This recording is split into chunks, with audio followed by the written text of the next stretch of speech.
So coming to the main topic now, the cancer immunotherapy. So as you all know that we are very well aware of this, dangerous life-threatening disease, cancer, and its impact. And sometimes it questions us that what could be the final treatment for it? Because so far, there are hardly any cases which we actually find that are completely curable from cancer. So, research is in its very advanced stages, and continuous research is going on from several years.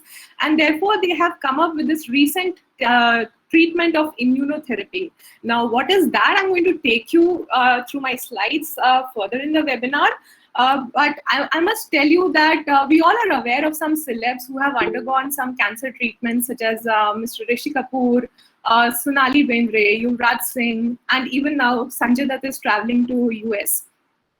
So they all are actually, they have all taken treatment from Sloan Kettering Memorial Hospital, that is in New York. And it is a very well specialized hospital to, give immunotherapy as a treatment, because that is the recent treatment.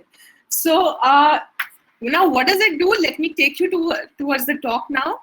So in my talk today, I'm going to, introduce you about the topic, what cancer is, and after the basic introduction about different types of treatment for cancer, why immunotherapy? Why is it important, and why is everyone after immunotherapy now?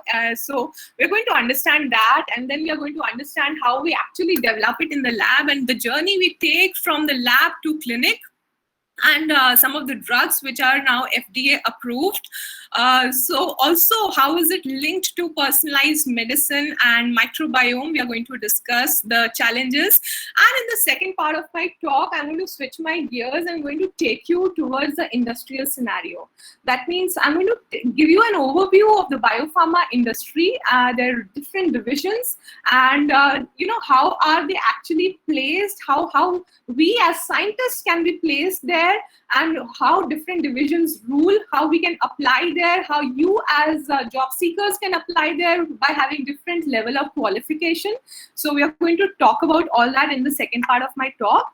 Okay, so let's get started now with a very basic thing. What is cancer?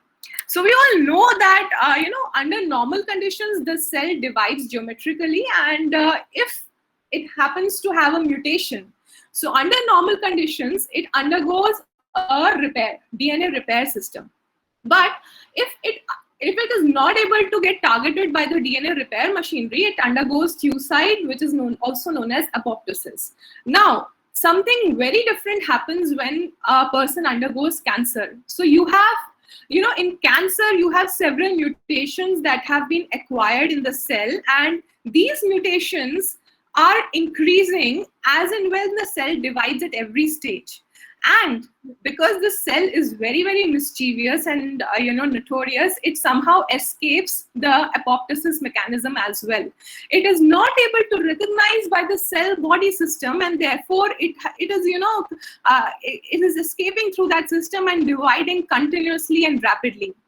Now, when it acquires a mutation, it also, it also leads to a change in its shape. You can see it looks very, very different from the original cell, because as and when the mutations keep on acquiring, the shape gets on changing. And this shape, if you look under the microscope, also decides that what is the grade of cancer. Is it a high grade cancer or a low grade cancer? So it depends how familiar the shape is with the original cell. Okay, and all these mutations cells, they acquire to form a clump, and then after that, if you can see in the below picture, these cells start metastasizing. That means they start spreading to other parts of the body, and that is known as a very advanced stage, somewhere where you have no control over these cells and they keep on moving along with the blood vessels to different parts of the body.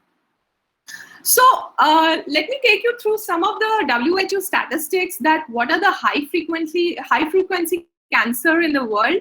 So lung adenocarcinoma is a very, very high frequent cancer, followed by breast and colorectal. Although there are small proportions of prostate, stomach, and liver cancer as well, and some of the other cancers, which includes esophageal cancer, gallbladder, pancreatic cancers, which are very, very difficult to treat tumors. So if you see, look at the 8 standardized incidence rates of the cancer worldwide, most of the English countries are hit back very badly, especially US, Canada, some parts of Europe and UK, and Australia. India is still in its very, very low incidence rates of cancer in comparison to the English countries. And this, how can you prevent this kind of a disease is also will also help you to answer the question that what all actually causes this disease. So first of all, you should avoid tobacco use. Okay, you have to maintain a healthy weight and obviously a healthy diet, exercise regularly, limit your alcohol use, practice safe sex, and get vaccinated against the viral antigens. Reduce your exposure to the UV radiations, and something that is very, very difficult nowadays to avoid, especially in the northern part of our country, is to avoid the urban air pollution, because this contributes largely in acquiring mutations in our body, and these are the environmental effects that cause cancer and increasing rates of cancer in our country. In addition to this, you should also get regular medical care, and you should avoid certain chronic infections, because also chronic infections attract the rate of mutations in your body and lead to cancer. So now, what are the different treatments which are available for cancer so far? Obviously, we know a few of them. Surgery is one, followed by radiation therapy and chemotherapy, and these two radiation therapy and chemotherapy are generally given after surgery in order to make sure that none of the cells are left behind in the vicinity of the tumor organ. And then there is this latest treatment that has come up: immunotherapy, hormone therapy, and targeted personalized therapy, and stem cell therapy. So today in our talk, we are going to focus on these two therapies, that is the immunotherapy and the personalized therapy, and how they go hand in hand to make a better treatment for cancer. So let us understand what have been the challenges existing with the conventional treatments that actually gave rise to this immunotherapy. So obviously there would have been some flaws which would have been existing in the conventional treatments. So first of all, surgery. Obviously, surgical removal is not possible in malignant stage because the cancer has already reached out to different organs, and now surgical removal is not possible. It is only successful in the early stages where it has not been metastasized to other parts of the body. Secondly, radiation and chemotherapy, whenever they are given, they also tend to destroy the healthy cells, and this drastically decrease the quality of life of a patient who is actually dealing with such a complex disease. And in addition to this, the radiation and chemotherapy really, really decrease the quality of life. Next comes the hormone therapy. I would say it's a very, very precise therapy and a very, very successful one. But the flaws are that right now it can be implemented only for prostate and breast cancer. And there have been certain serious side effects which have been related to this hormone therapy, which is the hormonal imbalance in the body. It causes erectile dysfunction in males and dementia in females. Next, coming to stem cell therapy. Stem cell therapy, it right now has a lot of ethical issues because it requires destruction of the human embryos, and high rates of transplant rejection is there. But the research is in its infancy right now. And I'm sure, if this stem cell therapy comes up, this is really going to rule up the world, other than the ethical issues that it has currently. So right now, let us discuss some immuno-oncology, that what happens in cancer. So as you can see that in cancer, you have a T cell. Okay, so in immune system, you have a T cell. So generally, what is the function of a T cell? Its function is to invade a immune response once it faces an antigen, a foreign substance in the body. So what happens is that it has certain proteins on its surface which are known as the checkpoint proteins. Okay, and the role of the checkpoint proteins is to switch on and off the function of the T cell. So as when there is a foreign antigen present, the checkpoint protein switches on the function of the T cells through TCR signaling, and therefore they evoke an immune response which causes the destruction of the antigen.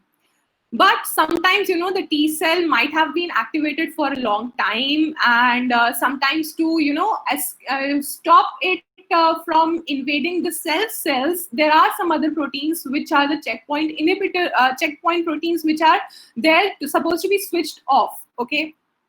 So these are the PD-1 proteins. Now they are the push buttons which need to be pushed, by certain cells in the body, so that it signals the T cell to switch off its activity and now not to recognize any cell as foreign and not to invade any immune response. Now, this is under the normal conditions. Now, what happens under the cancer condition is that the cancer has antigen on its surface, and it is very smart, as I told you before. It also expresses the ligand for this PD-1 protein, that is the checkpoint protein on the T cell, and the ligand is PD-L1, that is expressed on the cancer cell. Okay, so now what does it do? This PD-L1 interacts with the PD-1 and causes the push button of the T cell to stop the function of the immune system. Therefore, the cancer is very smartly able to escape the immune system of the cell, and no invading immune response is evoked. So that is how cancer functions in terms of immunology. Okay, that's the immuno-oncology part of cancer. Now, obviously, now immune therapy is now designed to treat cancer patient that involves or uses the components of the immune system itself. So what does it do? It targets these checkpoints and immune system to and it consists of the antibodies that bind to and inhibit the function of proteins which are expressed by cancer cells. So other cancer immunotherapies also include the vaccines and the T cell infusions. So these are the number of cancer immunotherapy that is available, okay, such as cytokines, oncolytic viruses, molecular targeted chemo and radiotherapy, metabolic inhibitors, molecular agonists, vaccines, CAR T cells, and checkpoint inhibitors. But out of all of them, there are two therapies which we are going to talk about in detail today. That is the CAR T cells and the checkpoint inhibitors, because out of all of them, these two immunotherapies have proven to be most successful. Why? Because as we know that immune system is very complex, okay, and lots of immune molecules are involved. So other than these two therapies, the other immunotherapies that are available, they produced a lot of side effects. And relatively, the side effects produced from CAR T cells and the checkpoint inhibitors were relatively lesser. So they were taken forward, they were approved by the FDA,